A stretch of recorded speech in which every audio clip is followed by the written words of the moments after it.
Allora io, Rosie, farò le domande in italiano così le traduttrici ci possono seguire e non ti costringo a togliere e a rimettere la cuffia. Quindi, esattamente di che cosa si occupa il London Food Board, che poteri ha e com'è il legame con la città di Londra, che sappiamo essere una città anche lì con un sindaco progressista, con idee molto anche originali per gestire la sostenibilità. Prego. Thank you very much, and thank you all very much for inviting me, and it's great to be here. And we've been working with Milan on writing the Urban Food Pact, which we're all very excited about, which is going to be signed in October. We've had a food board in London now through 3 mayoral terms, so we are, I think, in terms of food boards around the world, we're quite old. That said, I think we still have incredibly limited powers of what we can do. We are not statutory, i.e. we're not, it's none of the things that we do are required by law, which means that you're quite far down the pecking order of a city. And actually, to me, that is astonishing. When you take a city the size of London, it is reckoned that London serves up 40 million meals a day, if you count the numbers of people who live in the city and then the numbers of people who come into the city. And that doesn't even count the 20 million or so tourists that we get every year. We are built on food, made by food. Food is the most fundamental thing that runs through every element of our city. And yet, because of what is true of all cities, is that people used to grow food in cities. They would walk the food into the city, whether it was a cow or a pig or a sheep or a chicken. Now all of that arrives in trucks, in refrigerated, vacuum-packed lots. And to most kids and to an awful lot of people, there's really very little difference in how a T-shirt might get to your city and how your food might get to your city. And it's still a source of huge sadness to me, and I'm sure to everyone in this room, that you can meet a child and introduce them to a garden and they'll go, wow, does a carrot come out of the ground? And that they still, in this day and age, don't know that. So part of our problem, I think, in our incredibly urbanized life is that we know a lot of people know a great deal about food, but the vast majority know very little. And as a consequence, they eat the wrong things, they support the wrong kind of companies, they believe that it's perfectly okay, for instance, to drink masses of fizzy drinks, which at the end of the day are just fizzy water with 9 lumps of sugar in them. When you think about it like that, when you'd go, why would anyone ever drink that? Because it's completely mad. But we have, and Anne touched on this in terms of the world, we have nearly 3 billion people live in some kind of food problem. Half of those are fat and half of those are starving. And that's over half the globe at the moment is not getting the right kind of nutrition. So we have to accept, as people who work in any aspect of food policy, that right now we haven't got it right. And we have to start looking at how we might unpick this. And I do believe that cities are a very, very good place to start, because food is so complicated that for governments, I can't speak for other governments, but in the UK, things about food crop up in no less than 19 different ministries. There's no collective place where the whole gamut through from what you eat to how it's produced, to how it's grown, to how it's sold, to the retail end of it, to the restaurant end of it, all of these things, not to mention the health end of it, which is of course so huge. So it's very, very difficult to get your hands on it. So we've been able to say, I picked up this food board 7 years ago. It's been absolutely the most amazingly wonderful job. It's also been one of the most frustrating jobs. I used to edit newspapers, and I often say if I ran a newspaper like, government runs its stuff, we'd never have a newspaper.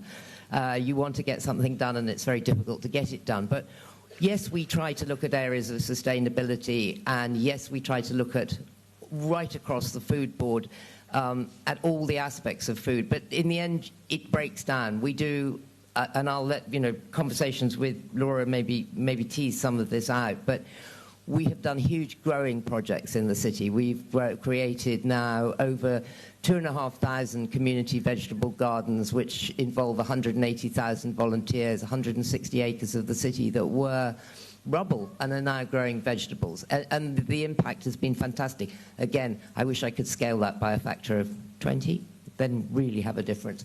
We create lots of small jobs in food. We support our local market culture, and we're constantly in a battle with the developers who want to take that part of the central high street, which is selling fruit and veg on market stalls, and turn it over to development, and we fight that. And on the whole, we win. We work a great deal on food poverty. Kids who go to school having had nothing to eat, or maybe a can of Coke and a packet of crisps, i.e. almost worse than nothing. I'm a great believer in saying not all food is equal. In the UK, certainly, you can chart high levels of obesity to fast food. It absolutely tracks itself. It's shocking to me that, for instance, our chicken and chip shops, fast food shops, they lower their prices when the children come out of school at 3 o'clock to get them in for like 50p, 90p with chicken and chips.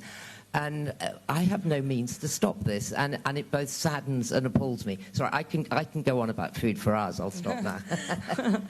Grazie, anzi apriamo anche alle vostre domande. Se volete dopo questo panel pensate pure a qualche domanda da far subito, in maniera tale che ci aiutate nella discussione. Quindi avete sentito questi grandi progetti, pur con pochi mezzi, non hanno grande budget mi pare, ma soprattutto il parere che dà la London Food Board è consultivo, però secondo me questo sindaco vi ascolta. Il sindaco vi ascolta? E poi volevo chiedere se ci racconta un po' più l'attività della job creation. Yes, the mayor very much does, and I mean we're doing just before I let you think we're not doing anything that works.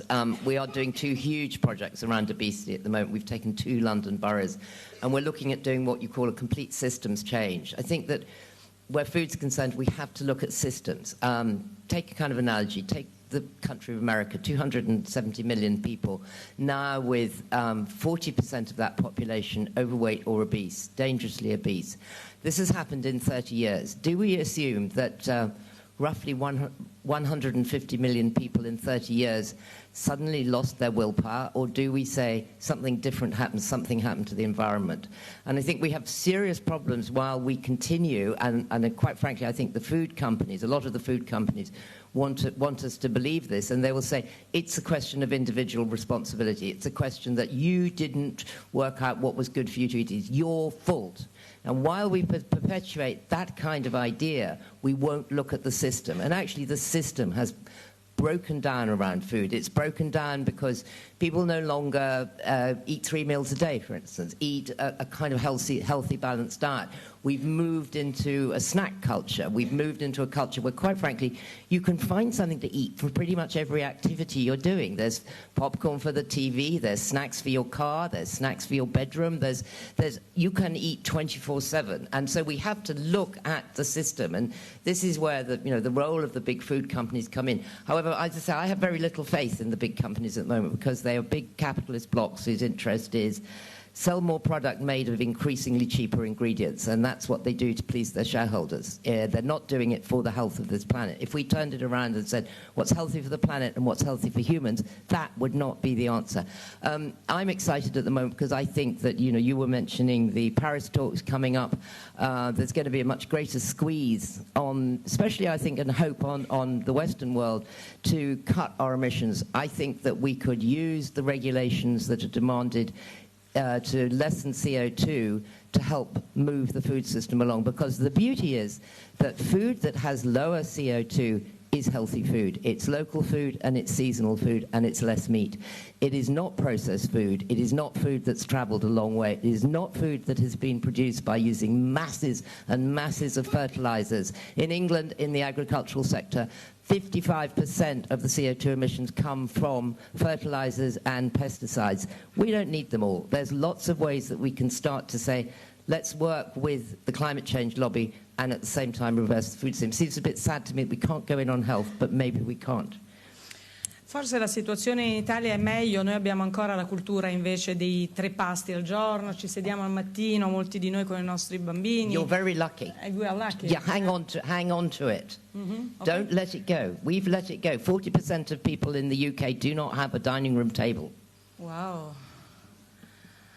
E questo me ne ero accorta, cercando casa a Londra mi ero accorta dov'è il tavolo da pranzo, non c'è. Ma come non c'è? Ma potete mettervi in salotto, E io quelle case non le ho scelte su Airbnb. Nowhere to eat.